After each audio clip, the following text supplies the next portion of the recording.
भगवान को प्राप्त करने का सबसे बढ़िया उपाय है केवल भगवान से प्रेम किया जाए और प्रेम करके उनके लिए रो करके पुकारा जाए, प्रभु बस आपके सिवा मेरा कोई नहीं इस दुनिया में, कोई नहीं है नाथ। मैं भले लाख मान लूं कि ये मेरा है, ये मेरा है, पर रियल जब आखिरी देखता हूं तो आपके अतिरिक्त नाथ मेरा कोई नहीं है। भगवान की दो पूजाएं हैं, चार चीजें तो मैंने बता दी, पत्रम पुष्पम फलम तोयम। अब मानसिक पूजा और शारीरिक पूजा, भगवान की दो प्रकार की पूजा और होती है। पहली पूजा शारीरिक पूजा। आपको भगवान की पूजा कैसे करनी चाहिए ये मैं आपको बताता हूं। शारीरिक पूजा क्या है? आप सबके घर में लड्डू गोपाल जी हैं या नहीं? हैं या नहीं? हैं? जिनके घर पे ना हो सो ले आइएगा। जिस घर में लड्डू गोपाल जी नहीं होते, जिस घर में तुलसी नहीं होती, वो घर शमशान के जैसा है। उस घर में रहने से भी, उस घर का पानी पीने से भी पाप लगता है। इसलिए वो घर शमशान है जिस घर में लड्डू गोपाल जी और तुलसी का वृक्ष नहीं है। इसलिए आप सबके घर में तुलसी जी और लड्डू गोपाल जी तो होना ही चाहिए। सबसे पहले हम भगवान की पूजा कैसे करें वो समझते हैं। शारीरिक पूजा है ये। देखो, आप सबसे पहले सुबह जल्दी उठने का अभ्यास बनाइए। कितने बजे उठते हैं आप लोग? 7 बजे। जल्दी उठिए। जल्दी का अर्थ यह है ब्रह्म मुहूर्त में। ब्रह्म मुहूर्त का अर्थ यह है सूर्य भगवान के उदय के पहले, सूर्योदय के पहले आप अपना बिस्तर त्याग दें। उठने की परंपरा कैसी है? जब आप बिस्तर से उठें तो सबसे पहले उठकर बिस्तर पर ही बैठें और दोनों हाथों का मंथन करें। ऐसे कराग्रे वसते लक्ष्मी करमध्ये सरस्वती करमूले तु गोविंद प्रभाते कर दर्शनम। ऐसे हाथों का मंथन करना चाहिए और हाथ की हथेली में ही अपने इष्ट का दर्शन करना चाहिए। आपके इष्ट कौन हैं? जो भी हैं, राम जी हैं, कृष्ण जी हैं, दुर्गा जी हैं, हनुमान जी हैं, गणेश जी हैं, शंकर जी हैं, जो भी हैं, नरसिंह भगवान हैं, वामन भगवान हैं, जो भी हैं, उनका दर्शन अपनी हथेली में करो। हे नाथ, प्रातः उठ के सबसे पहले पहला दर्शन अपने इष्ट का होना चाहिए, फिर किसी और को देखो। सुबह उठकर सबसे पहले अपने भगवान का चिंतन करना चाहिए, भगवान का ध्यान करना चाहिए। हरे राम राम राम हरे हरे, हरे कृष्ण जय श्रीमन्नारायण जय श्रीमन्नारायण जय। आप लक्ष्मी नारायण के उपासक हैं तो माता लक्ष्मी चरण दबा रही हैं, ऐसा भाव बना कर देखो। आप सीताराम के उपासक हैं, सीताराम जी खड़े हैं, आप दर्शन कर रहे हैं। आप राधे श्याम के उपासक हैं, राधा कृष्ण खड़े हैं, आपकी हथेली में उनका चित्र है। ऐसा देखकर भगवान को प्रणाम करें, पृथ्वी माता को प्रणाम करें और पृथ्वी माता को प्रणाम करके तब आप सुबह 2 गिलास 3 गिलास पानी पीते हैं कि नहीं? 4 गिलास पानी खींच के पीना चाहिए सवेरे सवेरे। तांबे के बर्तन में रात्रि को पानी भर के रख दो। चांदी का पात्र है तो चांदी में भर के रखो, नहीं तो तांबे के पात्र में पानी रात्रि को भर के रखो ढक के, और सवेरे वो पानी पी लो, बच्चों को पिलाओ। बहुत ज्यादा बुद्धि आपको कामयाब बनाएगी। सुबह पानी अमृत की तरह होता है, वो भी बासा पानी। सुबह 4 गिलास पानी पियो, 1 लीटर पानी, 1.5 लीटर पानी, 2 लीटर पानी ज्यादा से ज्यादा पियो और पी करके और फिर 100-200 कदम सवेरे चलो और चल करके फिर जाकर के अपनी क्रियाओं से निवृत्त होकर स्नान करो। सबसे पहला काम स्नान। अपनी क्रियाओं से मंजन ब्रश करके क्रियाओं से निवृत्त होकर स्नान करना चाहिए और स्नान करने के बाद शुद्ध वस्त्र, साफ कपड़े पहनकर, धुले हुए वस्त्र पहनकर एक लोटा में जल भर के सबसे पहले सूर्य भगवान को जल चढ़ाना चाहिए। सूर्याय नमः, आदित्याय नमः। पहला काम हर वैष्णव का, हर भारतीय की पहली जिम्मेदारी है सूर्य भगवान की उपासना। हमारे यहाँ पहली पूजा सूर्य भगवान की होती है। सूर्य भगवान को जल, सूर्याय नमः, सूर्याय नमः। एक सज्जन ने कहा, गुरुजी क्यों सूर्य भगवान को जल चढ़ाएं? हमने कहा ये लाइट जल रही है, इसका बिल देना पड़ेगा कि नहीं? बोलो, हम लोग लाइट जलाते हैं, बिल देना पड़ेगा कि नहीं? हाँ या ना? और सूर्य भगवान रोज आपके घर को रोशनी से भरते हैं। किसानों की फसलों में यदि सूर्य का प्रकाश ना पड़े तो क्या किसानों की फसल में अंकुरित होगा, अंकुरित होंगी? यदि किसानों की फसल में सूर्य का प्रकाश ना पड़े तो अंकुरित नहीं होंगी, याद रखिएगा। हाँ या ना? हाँ। तो जिस सूर्य भगवान ने हमारी फसलों को अंकुरित शक्ति दी, जिस सूर्य भगवान ने हमारे घर को, जीवन को प्रकाश से भरा, हमारे शरीर को विटामिन डी से भरा, क्या उन सूर्य भगवान को धन्यवाद स्वरूप हम एक लोटा जल भी नहीं चढ़ा सकते? अरे ये जल चढ़ाना नहीं है, ये तो परमात्मा का धन्यवाद दे रहे हैं। प्रभु आपका धन्यवाद। और जो लोग कहें क्यों जल चढ़ाएं, ये कृतघ्नी है, इन्हें कृतघ्नी कहते हैं। जबकि इन ईश्वर के प्रति कृतज्ञता व्यक्त करनी चाहिए। हम ईश्वर के कृतज्ञ हैं, उनको धन्यवाद देते हैं। और कुछ लोग तो धन्यवाद ना दे के गालियां देते हैं। अब ये वही लोग हैं जो जिस पत्तल में खाते हैं उसी में बड़ा का छेद कर देते हैं। इनका कोई इलाज नहीं है। आप तो केवल सूर्य भगवान को जल चढ़ाइए। सूर्य भगवान को जल चढ़ा के फिर क्या करें? जल चढ़ाने के बाद अपने घर में अपनी आसन पे बैठो। आपकी आसन शुद्ध होनी चाहिए। आप जिस आसन में बैठकर पूजा करते हैं वो आसन, सारे लोग उस आसन में ना बैठें, सबकी अपनी अपनी आसनें होनी चाहिए। आसन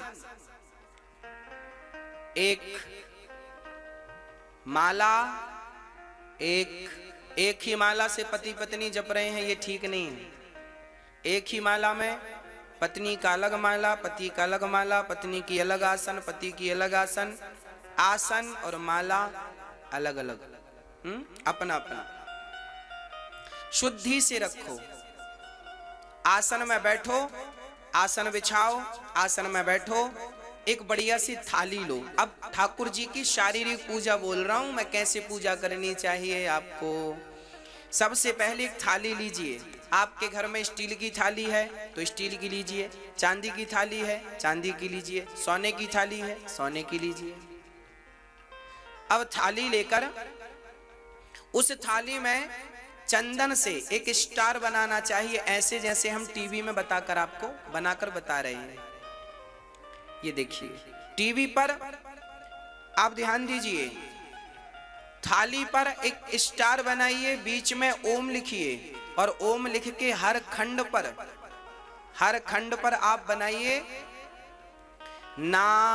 एक खंड में नारायणाय नमः, नारायणाय नमः, नारायणाय नमः। बोलो नारायणाय नमः, बोलो नारायणाय नमः, बोलो नारायणाय नमः। और फिर उसके हर खंड में तुलसी चढ़ाओ। देखो ये यंत्र बन गया, ये शारीरिक पूजा का विधान है। हर खंड में तुलसी चढ़ाओ, भगवान को तुलसी चढ़ाओ, फिर उसको प्रणाम करो। ये नारायण का स्वरूप है, प्रणाम करो।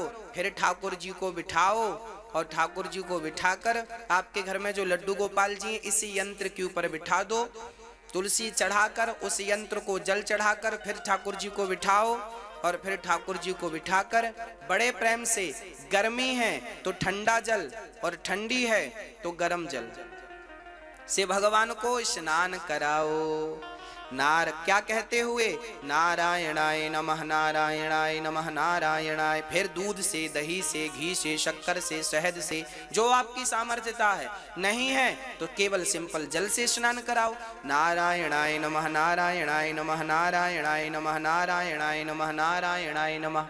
मंत्र यही चलेगा, आप कुछ भी स्नान कराओ, मंत्र यही चलेगा, नारायणाय नमः, नारायणाय नमः। फिर भगवान को शुद्ध जल से स्नान करा के बढ़िया सुंदर से ठाकुर जी को पूरा स्नान कराओ, एक एक अंग को नहलाओ, और उसके बाद ठाकुर जी को उठाकर बढ़िया से वस्त्र से, टॉवेल से, जैसे बच्चे को कैसे नहलाकर माँ पहुंचती है, ऐसे ठाकुर जी को नहलाकर पहले उनसे आशीर्वाद लो, मस्तक पे रखो, धारण करो, और फिर उनको बढ़िया टॉवेल से पोंछो, साफ वस्त्र से पोंछो।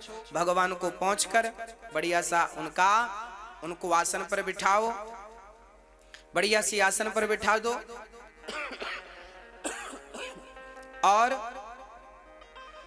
उसके बाद भगवान का अब श्रृंगार करो, अपने हाथ से श्रृंगार किया करो।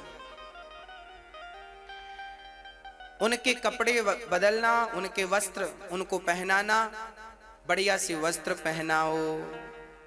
ठाकुर जी को वस्त्र पहनाकर उनको यही बार बार मंत्र चलता रहे, नारायणाय नमः, नारायणाय नमः, नारायणाय नमः, नारायणाय नमः। अब वस्त्र पहनाओ। वस्त्र पहनाने के बाद आप बढ़िया ठाकुर जी के लिए मोतियों की माला, सामर्थ्यवान हो तो सोने की माला। फिर ये जो भगवान को नहलाने का जल बचाना, वो आप प्रसाद स्वरूप ग्रहण कीजिएगा, वो चरणामृत है, वो चरणामृत बन जाता है। और भगवान को फिर श्रृंगार कीजिएगा, उनको बढ़िया माले पहनाइएगा, उनके गले पे हार पहनाइएगा, कान में सुंदर सुंदर बाले पहनाइएगा। हर प्रकार से ठाकुर जी की सेवा आप करें, वो भी बड़े प्रेम से, बड़े भाव से। वैसे ही जैसे कि माँ अपने बेटे का श्रृंगार करती है, ऐसे भक्त को अपने भगवान का श्रृंगार करना चाहिए। यही तो भक्ति है। भगवान को दिया हुआ जितना वक्त आपने उन्हें दिया है, बस वही समय सार्थक है। भगवान को सारा श्रृंगार करके, और जब पूरा श्रृंगार हो जाए तो ठाकुर जी को बढ़िया सी मुकुट पहनाकर, ठाकुर जी को बांसुरी देकर, और फिर बढ़िया सा ठाकुर जी को उनका श्रृंगार उन्हीं को बताओ। उनकी तुलसी, भगवान के मस्तक पर तुलसी चढ़ाना ना भूला करिए। ठाकुर जी तुलसी मस्तक पर चढ़ाएं आप, फिर उनके लड्डू पर चढ़ाएं। लड्डू गोपाल जी ने हाथ में जो लड्डू लिया, उसमें चंदन लगाकर तुलसी में लड्डू पे रख दें ताकि वो गिरे ना तुलसी, और मस्तक पर रख दें, और नारायणाय नमः कह के अर्चन करें तुलसी से। बहुत सारी 11 पत्ता ले लें तुलसी के, और हर पत्ते को नारायणाय नमः कह के चढ़ाते जाएं। नारायणाय नमः, नारायणाय नमः, नारायणाय नमः, नारायणाय नमः। तुलसी चढ़ाएं भगवान को, और फिर ठाकुर जी को आप श्रृंगार करके उन्हें दर्पण दिखाएं कि प्रभु दास ने आपका श्रृंगार ऐसे किया है, आप देखिए आपको पसंद है। उनको बांसुरी देकर उनका बढ़िया सा श्रृंगार करके, और अब बढ़िया सा उन्हें दर्पण दिखाया जाए कि प्रभु देखिए आपको आपका श्रृंगार कैसा लगा। जैसे आप श्रृंगार करने के बाद अपना मुख देखना चाहते हैं, ऐसे भगवान को भी दर्पण दिखाया करो कि प्रभु देखिए आपका श्रृंगार है ये। ऐसी पूजा रोज हम भाव से करें, बहुत देर नहीं लगती इस पूजा में। ऐसे ठाकुर जी को श्रृंगार किया करो। फिर उसके बाद मक्खन मिश्री का जो आपकी सामर्थ्यता है भोग लगाओ। दूध का भोग लगाओ, मक्खन का भोग लगाओ, तुलसी पत्ता डालकर ठाकुर जी को भोग लगाओ। ठाकुर जी को प्रणाम करो और हाथ जोड़ करके कहो। अब आप जा रहे हाथ जोड़ो, आप ये समझो कि आपने पूजा की है ये सारी, है ना। और ऐसे हाथ जोड़ के भगवान से ऐसे कहना चाहिए, त्वमेव माता च पिता त्वमेव, त्वमेव बन्धुश्च सखा त्वमेव, त्वमेव वेद्या द्रविणं त्वमेव त्वमेव सर्वं मम देव देव। हे नाथ, बोलो सभी लोग, हे नाथ मैं आपको कभी भूलूं नहीं। हे नाथ मैं अपराधी हूं, मैं खल हूं, कामी हूं, कपटी हूं, अज्ञानी हूं। हे नाथ मुझे स्वीकार करो। हे प्रभु मैं आपकी शरण ग्रहण करती हूं, शरण ग्रहण करता हूं। हे नाथ मेरे अपराधों को भूलकर हे नाथ मुझे स्वीकार करें। मैं आपकी शरण में हूं। हे नाथ आप स्वीकार नहीं करोगे तो कौन करेगा? आप ही नहीं अपनाओगे तो कौन अपनाएगा? आप ही हृदय से नहीं लगाओगे तो कौन लगाएगा? मैं किस योग्य हूं नाथ? मैं तो किसी योग्य नहीं हूं। आप स्वीकार कर लीजिए। हे नाथ मैं आपकी शरण ग्रहण करता हूं। हे नाथ मैं आपको कभी भूलूं नहीं। हे नाथ मैं सदा आपका नित्य चिंतन करता रहूं, करती रहूं, बस यही प्रार्थना रोज भगवान से किया करो कि हे नाथ आप ही हमारी माता हो, आप ही हमारे पिता हो, आप ही हमारे सब हो, आपके सिवा हमारा कोई नहीं है। बस ये 2-4 बातें आप रोज भगवान से कहा करो। और ये बातें केवल मुंह से ना कहा करो, हृदय से कहा करो, इस भाव से कि सचमुच यही तुम्हारे सब कुछ हैं। एक बार ये शरणागति ग्रहण कर लोगे तो फिर देखना मौज हो जाएगी, सारा काम बन जाएगा।